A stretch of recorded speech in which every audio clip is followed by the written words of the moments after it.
এখানে অনেকগুলো সংক্ষিপ্ত প্রশ্ন আছে এই 9 অধ্যায়ের, আমি সেগুলো তোমাদেরকে দিয়ে দেব। এই অঙ্কগুলোর মধ্যে দেখো, বার্ষিক 7% মুনাফায়, এই যে 8 নম্বর অঙ্কটা একটু খেয়াল করো, এটা এরকম অনেক অঙ্ক আছে। বার্ষিক 7% মুনাফায় 300 টাকার 1 বছরে মুনাফা কত? এখানে মুনাফা চেয়েছে এবং সেটা 1 বছরের, তার মানে বার্ষিক মুনাফা চেয়েছে। বার্ষিক মুনাফা চেয়েছে, তোমাকে এখন কি করতে হবে? 1 বছরের মুনাফা যেহেতু চেয়েছে, মুনাফার সূত্র বসিয়ে অঙ্ক করতে হবে। মুনাফার সূত্রতে আমরা একটু আগে দেখে আসলাম, বার্ষিক মুনাফার যে সূত্র সেটা দেখে আসলাম। নিচে 100, নিচে কত? 100। আর উপরে কত? উপরে হচ্ছে আসল, আর গুণ হচ্ছে মুনাফার হার। মুনাফার হার দেওয়া আছে কত? 100 টাকায় কত? 60 টাকা। 100 টাকায় 60 টাকা।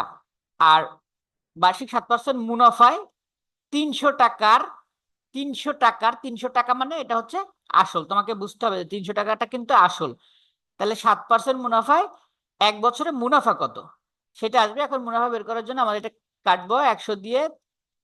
এই যে 3 বার যায়, 3 সাথে আমার কত হচ্ছে? 21 টাকা মুনাফা। 3 সাথে 21 টাকা হচ্ছে মুনাফা। আশা করি তোমরা বুঝতে পারছো না? তাহলে বার্ষিক 7% মুনাফায়, মানে 100 টাকায় 60 টাকা যদি মুনাফা, এই অঙ্কটা যদি তুমি এভাবে নাও করো, তুমি যদি মাথাটা শুধু একটু খাটাও তাহলে কিন্তু বুঝতে পারো। 100 টাকায় আমার মুনাফা 60 টাকা 1 বছরে, বার্ষিক 7% মানে 100 টাকায় 60 টাকা, তাহলে 300 টাকায় কত? 3 সাথে 21 টাকা। বুঝো? তো বোঝার চেষ্টা করো। 100 টাকায় 60 টাকা, বার্ষিক 7% মুনাফায়, মানে 7% মানে 100 টাকায় 60 টাকা। মুনাফা কত? 100 টাকা আমি আসল নিলাম, তাহলে 60 টাকা হয় মুনাফা। 100 টাকায় 60 টাকা, তাহলে 300 টাকায় কত? 300 টাকায় হচ্ছে 3 সাথে 21 টাকা। সেটা আমরা কিভাবে বের করব? সেটা বের করার জন্য আমরা দুইটা নিয়ম ব্যবহার করতে পারি। একটা হচ্ছে এই যে সূত্র বসাইয়া, এটা হচ্ছে মুনাফার সূত্র আমরা ব্যবহার করলাম, এই যে এটা। আরেকটা হচ্ছে তুমি ঐকিক নিয়ম করতে পারো।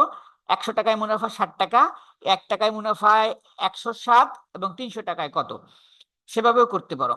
আচ্ছা, তোমরা কি আমার কথাগুলো, ক্লাসগুলো কি বুঝতে পারছো? একটু বলো তো একজনে। জি স্যার। বৃষ্টি, বুঝতে পারছো, ধন্যবাদ। আচ্ছা, তাহলে আমরা দেখলাম যে সূত্র 3টা খুবই ইম্পর্টেন্ট। সূত্র 3টা এবং শতকরা বিষয়টা যদি তুমি বুঝো, তাহলে তুমি এই মুনাফা এবং শতকরা সব ধরনের অঙ্ক করতে পারবে। 2 ধরনের অঙ্কের বিষয়ে আমরা কথা বলে ফেলছি। এক ধরনের হলো শতকরা বের করা, আর এক ধরনের হলো মুনাফা আসলের অঙ্ক। এখন আর এক ধরনের অঙ্ক হলো ক্রয় মূল্য বিক্রয় মূল্যর সাথে লাভ ক্ষতির অঙ্ক। সেগুলো যদি তুমি করো তাহলে শতকরায় তোমার সব অঙ্ক করা শেষ। এখন ওই লাভ ক্ষতি রিলেটেড বিষয়গুলো সহজে বুঝলে হবে। আর এই অঙ্কগুলো আমি তোমাদেরকে দিয়ে দেব, নিজেরা আগে করার চেষ্টা করবে, উত্তর দিব পরে।